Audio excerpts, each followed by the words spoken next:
So when you're driving by, walking by, snowmobiling, you really, all you see is that. Alright, I'm making kindling for not only the stove inside, but the campfire outside.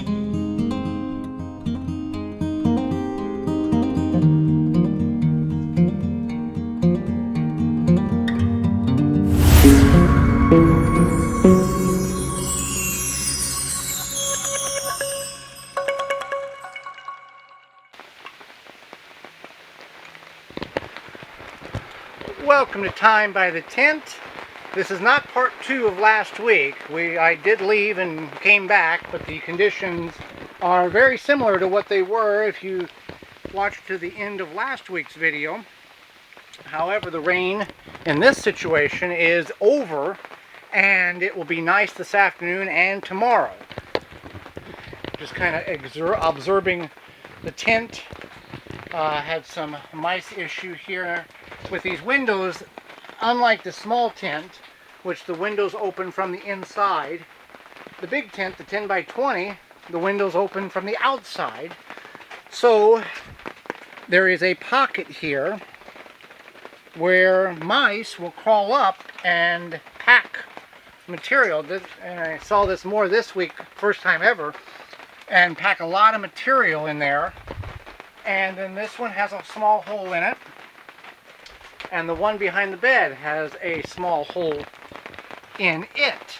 Now, not really sure what to do about that. Holly suggested we cut the window out, the outer portion, bring in here and snap it or affix it to the inside. I don't know if that's the answer or not.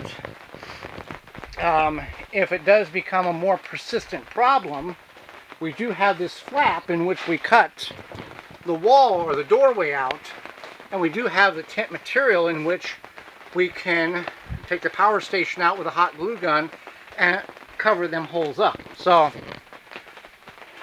to be determined on that. And just kind of waiting for the rest of the rain to settle down. We did bring chicken salad up for lunch so we don't have to cook anything. Cooler's right here. And then we will figure out the situation and enjoy the weekend, and you'll come along with us. Appreciate you tuning in and enjoying the weekend with us. Okay, so when we come up here lately, we've been having a hot lunch to cook, but since we knew it was going to rain, I picked us up some chicken salad from the deli, and then we have some rolls and pickles and some chips. So that will be our lunch. I'm really enjoying the rain sounds on the tent. It's very peaceful, and the rain should be stopping hopefully within an hour, and then we'll be able to get outside, get some things dried up. We got some things dried up in the tent too. Got a ridge light from Haven Tents in our small tent here. Link is in the description if you're interested, from Amazon. So works very well off of a little battery pack, or you can plug it directly into a power station if you're needing it for other applications, but hammock camping, tent camping, accent. So that is where we're at.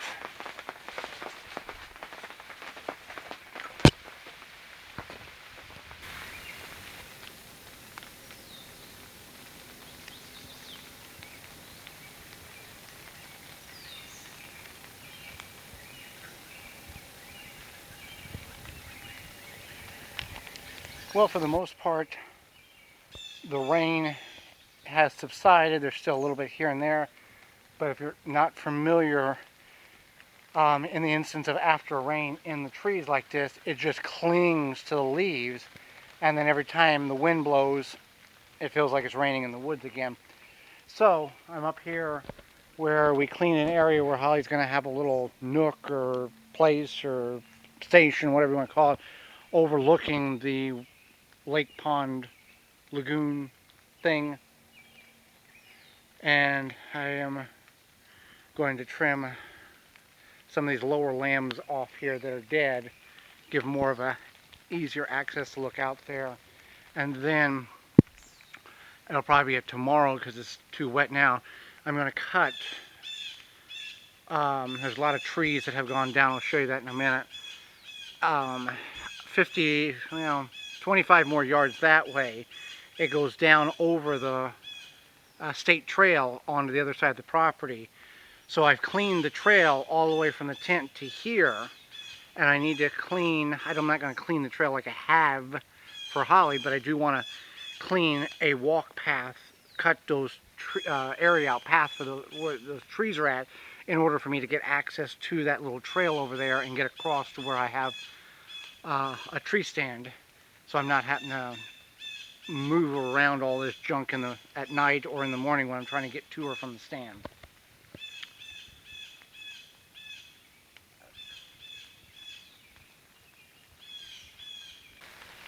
There we go. That's better. Now when she has her little area, I don't know, somewhere in this area, she can see out there better. And there's a lot of limbs I could clean up, but she's not particular about that. Just wanted the front area cleaned up there. And then let's go over here and take a look at what I was speaking about a moment ago in regards to the trail. Now,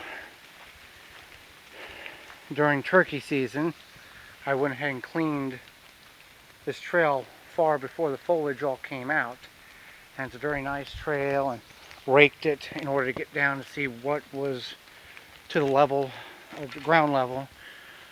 So what I need to do here is right now I can come in here and clean some of this loose stuff out, because kind of right through there is a natural path.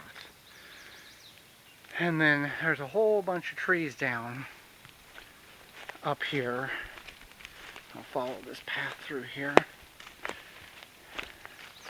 there, and just all through there.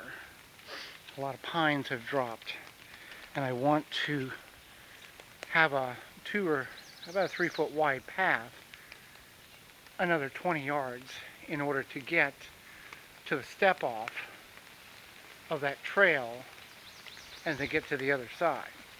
So that's a chainsaw project that I may go grab now, since it appears that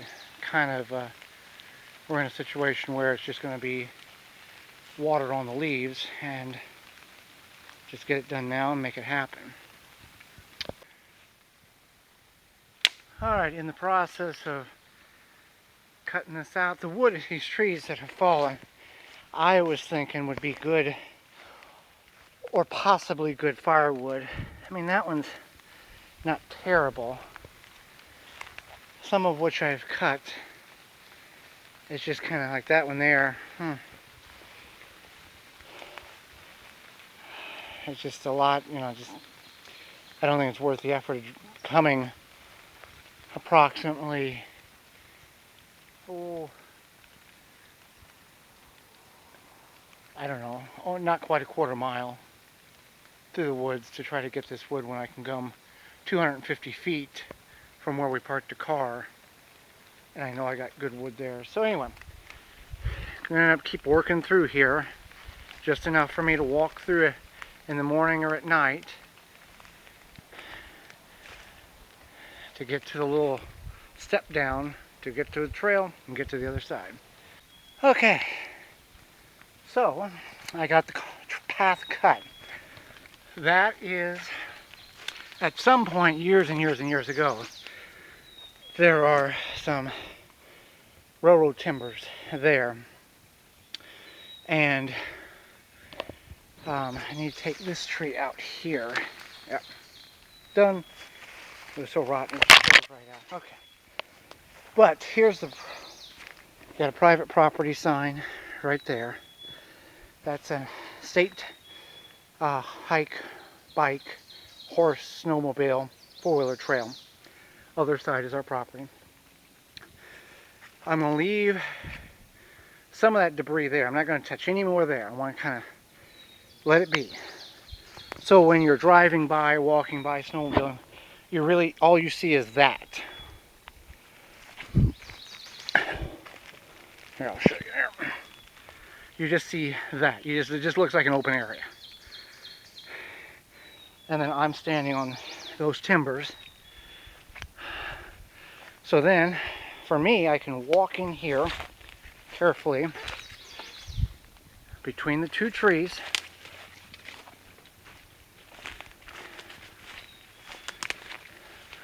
Around, little camouflage there, and up,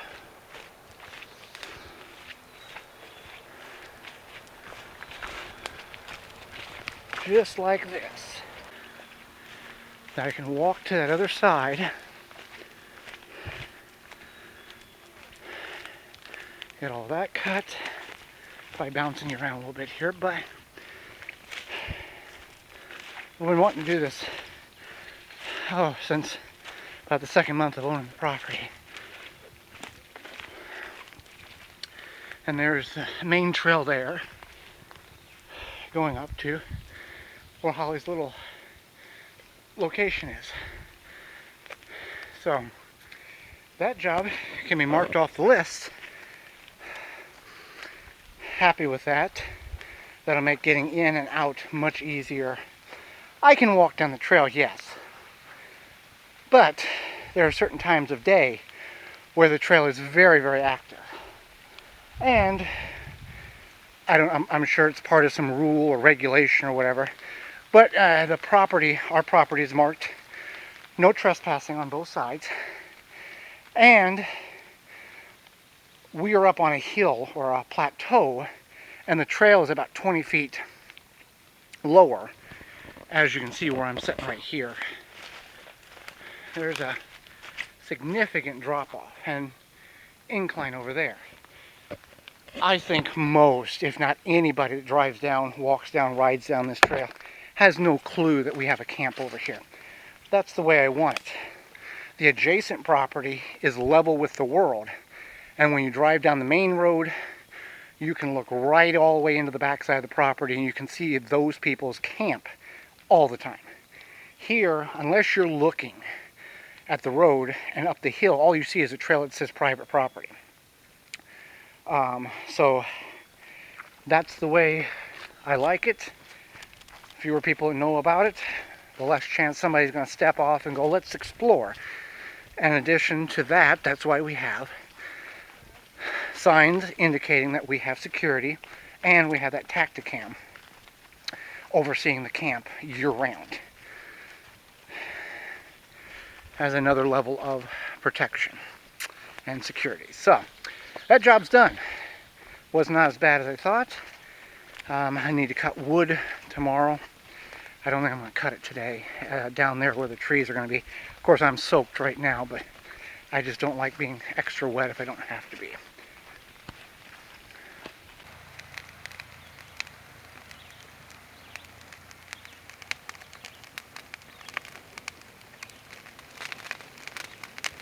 Even with the top of a pine tree completely saturated, it still will catch fire. It's really amazing.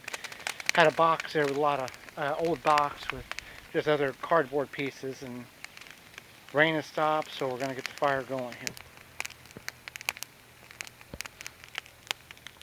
Okay, so we are relaxing besides the campfire. We, after the rain stopped, got out the chairs and stuff here and got the car unloaded, whatever, and had a snack. And then for dinner, we're going to do brats, coleslaw, and then potato chips. All right, I'm making kindling for not only the stove inside, but the campfire outside. Got this metal bucket. It was like some kind of dog food bucket pail thing, so I painted it red, and then I put a handle on the top, so I'm not fighting to get that. I can just pull it right off, and I'll also throw some birch bark in there, but I want to fill that completely up with all this dry pine, so we can get a fire going much easier with the birch bark and the tiny kindling or splits, and then not have to use lighter fluid or anything like that. But always want to have dry, good kindling at your campsite. Okay, so that's a light half of a can full. Those were the, I think I did two of those chunks that came out of the DVD log, very dry pine. So I'm going to go back behind the tent, and there's a birch bark or birch tree in which I can get a couple of things of, or it's on the ground, it's dead, some birch bark in order to put in there, and that will greatly enhance the fire starting capabilities here on inside and outside the tent. So good thing to have. Take a little time, make some splits, kindling. Growing up, we put it in. We had a metal milk jug container. You know, one of the ones that are about 30 inches high, old time metal lid, metal container. That's where we put our kindling in at the house. So I wanted a metal one just so it would stay dry and there wouldn't be any issue of moisture wicking through or anything like that. So that'll work quite well for this. Instead of getting the birch bark that's laying on the ground, I'm just going to harvest it from the dead tree here. That'll be nice. Don't need much. I'll take two. A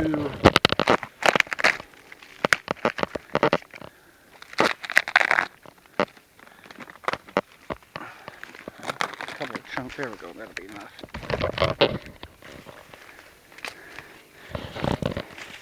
And then I tear it in thinner pieces and kind of fan it out and then light it in order to expose the actual birch bark. If you just kind of light it down there, from my experience, it just doesn't do very well until you get a new piece of wood exposed on it. So that will be a completion of that job for the weekend. Next week, when I'm up here, I will go ahead and work on that a little bit more. Always have time to add some kindling splits to the kindling bucket. Getting the brats cooked, I moved my little what would you call this? Utensil post? Utensil post from over there to over here because I'm always cooking on this side. All it is, it's just a wooden broom handle, 2 nails, and it's in the ground in a sleeve that is a piece of PVC pipe just bigger than the diameter, so I can pull it out and it lays flush and I don't trip over it when it's not in use. And then I don't have to worry about laying this somewhere. I can just throw it there and do that again. Throw it there. And have the utensil ready to go.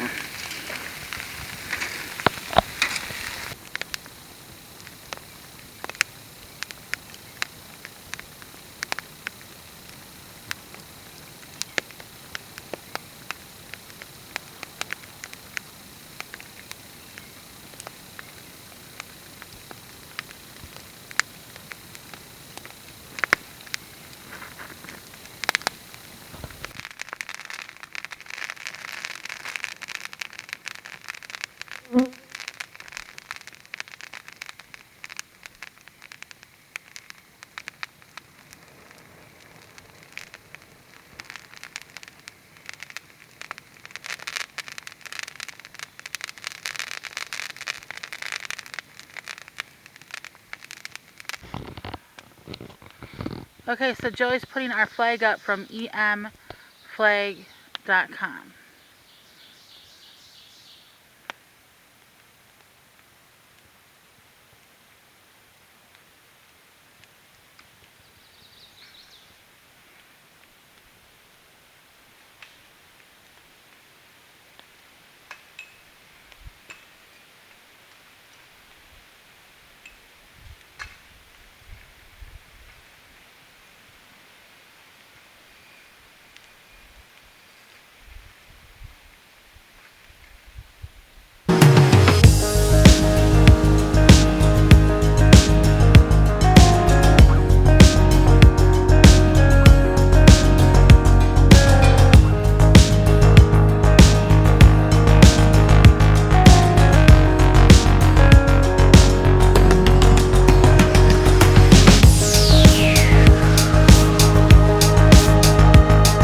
Hello, good morning. I think we slept pretty well last night. I know I did.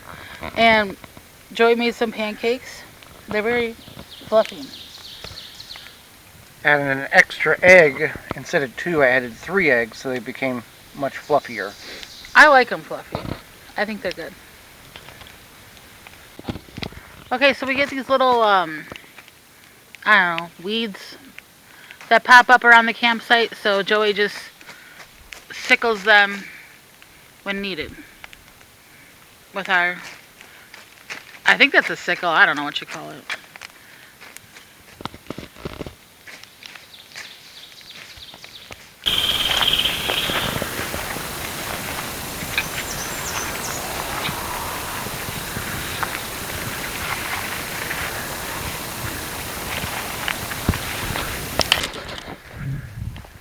So I am heading into the woods here. I do have a battery. Just going to swap out the battery on that trail camera in the middle of the property and do a little grass cutting in front of it. It's triggered a lot of photographs without any image, any like what we can find, deer, coyote, whatever the case is. The grass is high and the weeds and all that, but I've got it set to a sensitivity that's pretty strong, and I'm pretty sure that we've had a lot of windy days, and that is what's triggering that camera, in addition to the camera at the tent, where it will go off and there's nothing there, which that's what we want for the camera at the tent. And the camera in the woods here wouldn't mind seeing something. So when I get there, I will show you what I'm doing. Okay, so the tree camera's right on that tree there. I'm standing right underneath the tree stand. Let me get you, there you go. That I harvested 3 deer off of it, out of that stand last year. So this area here, I'm going to go in there and just kind of create a little path, a little area, and knock down some of the big stuff. Just so we can have a better shot of what may be coming through here. And maybe eliminate some of the additional photographs that are being taken because of the wind hitting some of these weeds and grass and all that. So there is the camera, and this is the area in which I've knocked down a lot of vegetation. You know, it looked like that. It's not like a manicured lawn, but it certainly will help a little bit in this application. So I'm waiting for it to try to pick up a signal, and we'll see if we can make it work. I've got the extension or the external antenna up there, intermittent. Some days I'll get 4, 5, 6 pictures, other days I won't get a check-in at all. So probably next week I'll switch SIM cards to Verizon and see if that changes it from AT&T. In the center of the property right now. So I'm doing arts and crafts. I like to make bracelets kind of like this. I don't know, I made them for a long time. Seasonally, I have some star beads here. I'm going to combine them with my yellow ones. And sometimes I make them for myself or friends or whatever. So that's what I'm doing. What did you make on your crafty craft? I made bracelets. I made this one. It's multicolored bracelets, but then I did some, I was going to make a blue and yellow one for like the brewers, but I didn't want to do that, so I just put like little blue and yellow beads next to each other on the multicolored one. And then I did the star one with yellow beads in between, multicolored fun for summer. So yeah. Gonna get lunch going here, venison burgers, potato salad, and potato chips. Okay, before we get out of here, a few more things. I went down and found 8-inch diameter tree and cut disc out of it. Going to create tic-tac-toe boards with those and with the rocks that we have on the property. That's a project working on. As well as now I've got a small log here, and what I want to do is at the conjunction of these 2 tents, I need to fill in the gap, or at least close in the gap as much as possible. We've had 3 frogs in there. Not saying that that is the culprit, but it's the same on both sides. It's closed in at the top and then it opens up at the bottom. So I'm going to take a log there, cut it to the height, about there, and then maybe have to split it and slide it in there or something like that. Try to prevent any additional problems that we may be facing. So I'll show you whenever I get done how that's going to look. And that's make it as you go project. Okay, so I got this side done, and it kind of snaps in there. There's a little piece of limb that kind of locks in, closes that off fairly decent. Now it's not a surefire keep mice out probably, but frogs and other non-climbing animals, insects. This side here wasn't as bad, and this is a very simplistic fix, but I've took that log there, jammed it in the ground and forced it up against here. There's a flat spot there, it kind of nestles in, so that will be the fix for the time being of closing those gaps off of the tent. You won't have to worry about it because you're probably never going to do a double tent like this, but it's good to know how we did it. Okay, one of the last jobs we had was, you saw yesterday when we got there, the mice or something was tucking things up inside the window. So I don't think it's going to work just because of the way the fabric is and the duct tape, but we took 2 rungs or 2 widths of duct tape and adhered it to the bottom of the window. It's already starting to come off there, so I'll add a little bit more there simply to try to slow them down, or if there's sticky stuff there, they'll go elsewhere. Also this afternoon I cut down, just dropped another tree there, limbed it, and bucked it up into firewood. I'll put that in the wagon next week, stack that, all that can be one wagon full. That'll go for a campfire. Top of the tree came apart in 3 pieces.